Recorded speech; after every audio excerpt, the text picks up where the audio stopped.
You know they're bad for you. You know they lie, manipulate, and disappear whenever they want. And yet, your heart races when they text. You keep going back again and again. But here's the uncomfortable truth. You're not weak.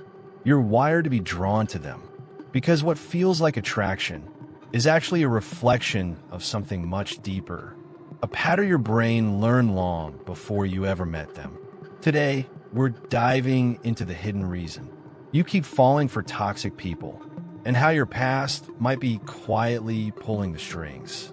We always think love is a choice, that we fall for people because of who they are, their charm, their smile, their mystery.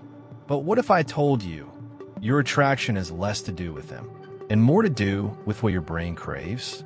Because when you fall for someone, your mind floods with dopamine, the same chemical that drives addiction. Every message, every glance, every little moment of approval, your brain marks it as a reward. It feels electric, alive, addictive. But toxic relationships twist this reward system. They give you small bursts of affection and then vanish. They pull you close, just enough to make you hope, and then push you away again. That inconsistency confuses your nervous system. You don't know when they'll text, when they'll love you, or when they'll leave. And that unpredictability triggers a powerful psychological loop called intermittent reinforcement. It's the same mechanism used in slot machines. You pull the lever and you don't win every time. But that uncertainty keeps you hooked. You chase the next high. You tell yourself, maybe this time it'll be different.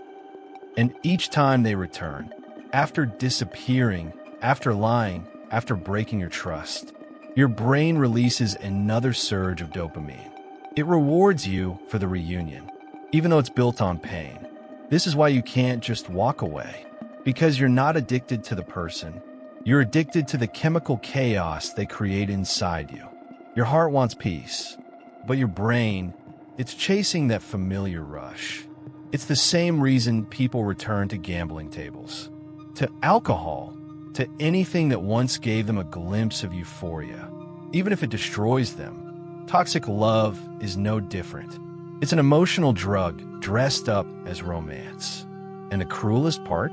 Your brain mistakes the anxiety they cause for passion. So every time they text after days of silence, your chest tightens, not because you're in love, but because your brain is starving for another hit.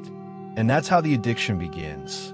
Not with love, but with a chemical lie your brain keeps whispering. This is what love feels like. Every story of toxic love begins long before the first heartbreak, long before you met them. It begins in the small, quiet corners of your childhood, when your heart was still learning what love feels like. Maybe love was loud in your home. Maybe it came with shouting, silence, or sudden distance. Maybe the people who were supposed to love you were the same ones who made you feel unsafe. So your young mind learned something dangerous. That love doesn't always feel safe. Sometimes it feels uncertain. If affection only came when you behaved, if warmth was mixed with fear, if the people you needed most were unpredictable, your brain began to link anxiety with love. That was your first imprint. Love equals waiting. Love equals trying harder. Love equals pain. And years later, when you meet someone who is emotionally distant, your nervous system lights up, not because they're right for you, but because they feel familiar. That chaos feels like home. Your subconscious whispers, I know this. I've been here before. You're not attracted to their toxicity. You're drawn to the pattern. It's your inner child saying, maybe if I can make this person love me, I can finally prove I'm worthy. But here's the heartbreaking truth. You're not replaying a romance. You're replaying a childhood wound. Every argument, every silent treatment, every apology that never comes, they all echo something much older. You keep choosing people who remind you of the ones who couldn't love you the way you needed, not because you want to suffer, but because some part of you is still trying to rewrite the past, still trying to win the love you never got. But the story doesn't have to repeat. You can't change your childhood, but you can stop mistaking familiarity for love. Because real love doesn't feel like panic. It feels like peace. You know they're bad for you. You've told yourself 100 times, I deserve better. And yet, when they text, your heart skips. When they vanish, your stomach sinks. You tell yourself you're done until the next time they show up, and you start all over again. It's not weakness. It's not stupidity. It's psychology. Because your mind doesn't crave peace. It craves resolution. It wants to solve the puzzle that broke you. Every time they hurt you, you build a question in your head. Why would someone who says they love me do this to me? What'd I do wrong? And the moment they come back, even for a second, you feel a rush of relief. Not because they changed, but because the pain finally makes sense again. But that sense of closure is a lie. Because toxic people don't heal the wound. They keep it open. They disappear just long enough for you to bleed. Then come back when you've almost stopped. It's not love. It's control. You become addicted to the cycle.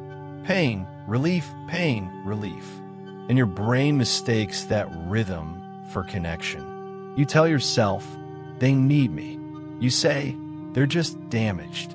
But deep down, you're not trying to fix them. You're trying to fix yourself through them. Because if they finally love you right, it means you were never the problem. It means you were finally enough. But here's the truth. You were always enough. They just weren't capable of seeing it. And every time you go back, you teach your heart that love means proving your worth. But real love doesn't ask you to beg. It doesn't make you feel small. It doesn't disappear every time you reach out your hand. You can't let go because you're still chasing the version of them your mind created when everything felt perfect. But that version doesn't exist anymore. Maybe it never did. And until you stop looking for healing in the same place that hurt you, you'll keep running in circles, calling it love when it's really a loop. One day, you wake up and something inside you feels different. Not stronger, not colder, just tired. Tired of trying to fix what keeps breaking. Tired of calling chaos love. Tired of waiting for someone to see your worth when you've been giving it away for free. That's how healing begins.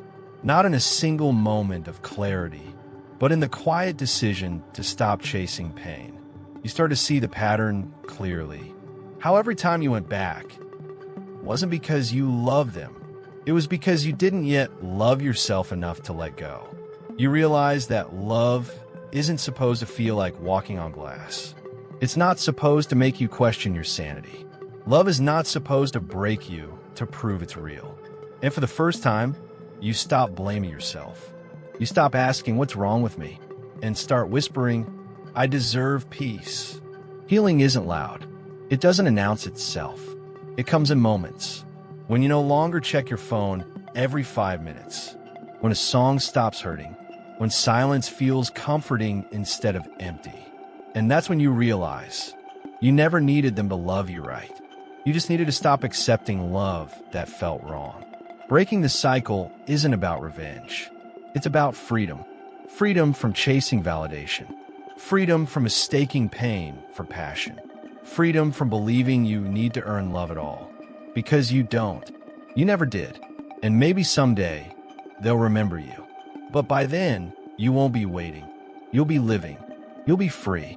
Maybe the reason you were drawn to them wasn't because they were special, but because they mirrored the parts of you that were still unhealed. They entered your life to show you what still needed love inside yourself. And yes, it hurt. It broke you open in ways you didn't expect. But maybe that's how healing begins. Not through perfect people, but through the lessons that almost destroy us. You see, real love doesn't leave you confused. It doesn't make you beg. It doesn't make you feel small. It makes you feel calm. It makes you feel seen. So if you're watching this and still holding on, let go. Not out of anger, but out of love for yourself. Because the Real story was never about them. It was always about you and your journey back to your own heart. You don't heal by finding the right person. You heal by becoming the person who no longer settled for pain.